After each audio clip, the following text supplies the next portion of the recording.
దాసుని స్వరూపమును ధరించుకొని తన్ను తానే రిక్తునిగా చేసుకున్నాడని వ్రాయబడింది.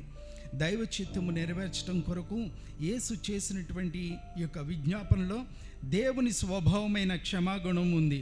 హింసించే వారిని శిక్షించుటకు బదులుగా వారిని కూడా ప్రేమించి వారి హింసను సహించి దుఃఖమును వేదనను తనలో తాను అనుభవిస్తూ సర్వలోక మానవాళి రక్షణ కొరకు సిలువను భరించి వారందరినీ అంటే మనందరినీ కూడా విముక్తి చేస్తున్నాడు. మార్కు సువార్త 10వ అధ్యాయము 45 ప్రకారంగా పాప విమోచన క్రయధనముగా తనను తానే అప్పగించుకున్నాడు.